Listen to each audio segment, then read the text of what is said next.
বিরতির পর আবারও স্বাগত সংবাদে। আগামী ২৯ মে প্রধানমন্ত্রী নরেন্দ্র মোদী সিকিম সফরে যাচ্ছেন। সিকিমের ৫০তম প্রতিষ্ঠা দিবস উপলক্ষে কিন্তু তার এই সফর।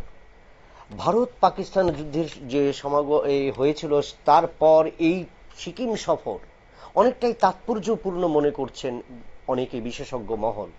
এবং সিকিমের এই ৫০তম প্রতিষ্ঠা দিবসে প্রধানমন্ত্রীর এই সফর কি কি দিক উঠে আসতে পারে বলে জানা যাচ্ছে, বা কি কি দিক উঠে আসবে সে বিষয়ে আমরা জানবো। আমাদের প্রতিনিধি রয়েছেন সম্রাট। সম্রাট, কি জানা যাচ্ছে?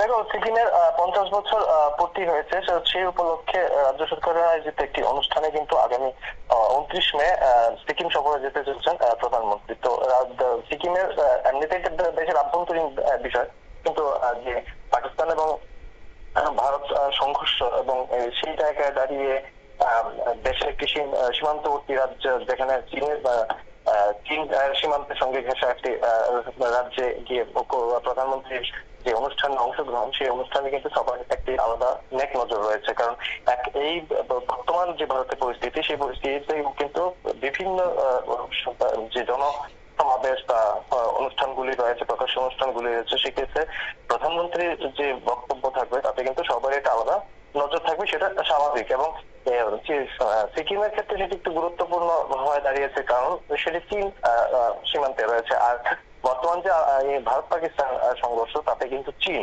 খোলাখুলি ভাবে কিন্তু পাকিস্তানকে সমর্থন জানিয়েছে এবং বহু ক্ষেত্রে পাকিস্তানকে অস্ত্রশস্ত্র সহ বিভিন্ন রকম ভাবে কিন্তু সাহায্যের হাত বাড়িয়ে দিয়েছে চীন।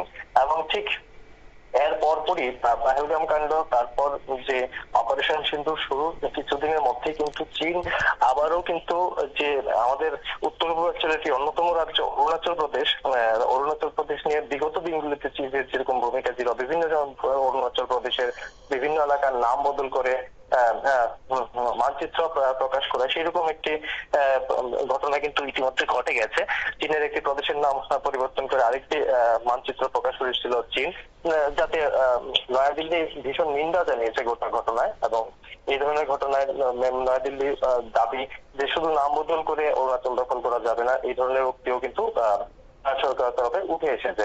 তো এই পরিস্থিতিতে অবশ্যই সিকিমের যে এই অনুষ্ঠানটা গুরুত্বপূর্ণ। তবে এই অনুষ্ঠান যে সফরসূচি, এখন পর্যন্ত কিন্তু প্রধানমন্ত্রী দপ্তর থেকে কিন্তু কোন সফরসূচি জানানো হয়নি, কোন আনুষ্ঠানিক বিবৃতিও প্রকাশ হয়নি। তবে সিকিমের যে মুখ্যমন্ত্রী প্রেমসিং তামাং রয়েছেন, তিনি কিন্তু এই তথ্য জানিয়েছেন যে তিনি প্রধানমন্ত্রীকে অভ্যর্থনা জানানো হবে, প্লাস পালজোর স্টেডিয়ামে তাকে স্বাগত জানাতে একটি অনুষ্ঠানের আয়োজন করা হয়েছে, যেখানে প্রায় ১ লক্ষ লোকের সমাগম হতে পারে বলে আশা করা হচ্ছে। এবং পাশাপাশি এই যে সফর, এই সফরে কিন্তু প্রধানমন্ত্রী সিকিমের বেশ কয়েকটি উন্নয়নমূলক কেন্দ্রীয় প্রকল্প কিন্তু সরাসরি এবং কিছু কিছু ক্ষেত্রে ভার্চুয়ালি উদ্বোধন করবেন। বিপ্লব।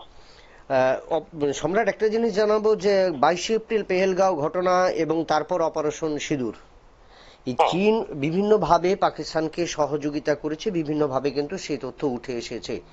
এই পরিস্থিতিতে প্রধানমন্ত্রীর এই সফর সিকিমের ৫০ বছর পূর্তি উপলক্ষে প্রধানমন্ত্রীর এই সফর কতটা তাৎপর্যপূর্ণ রাজনৈতিক দিক দিয়ে এবং প্রত্যেক দেশের ক্ষেত্রে কতটুকু?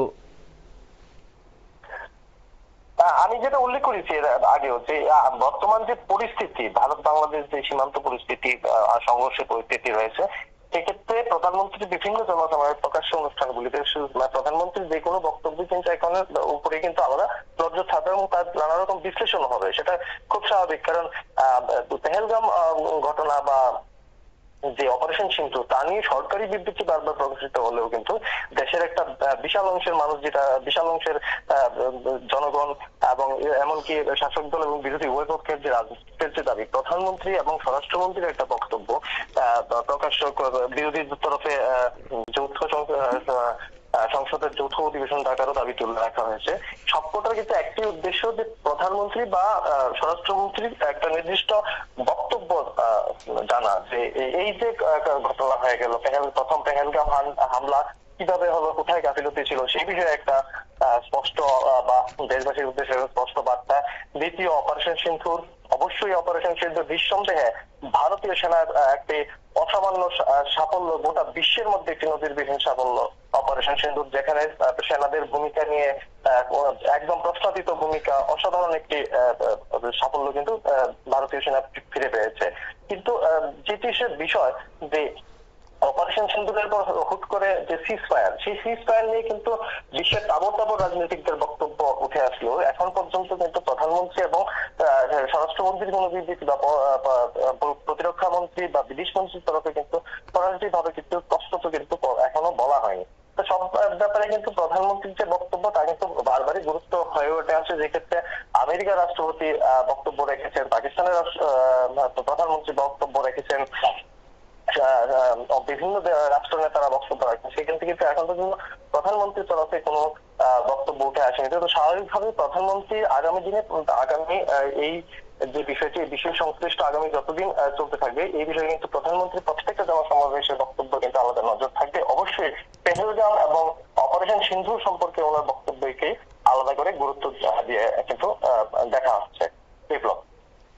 ধন্যবাদ সম্রাট।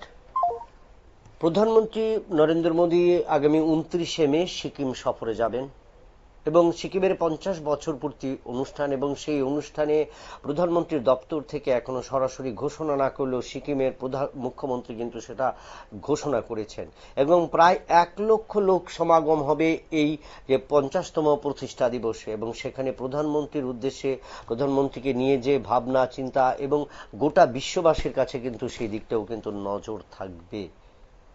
আবার নিয়ে নিচ্ছি একটা ছোট্ট বিজ্ঞাপন বিরতির, সঙ্গে থাকুন।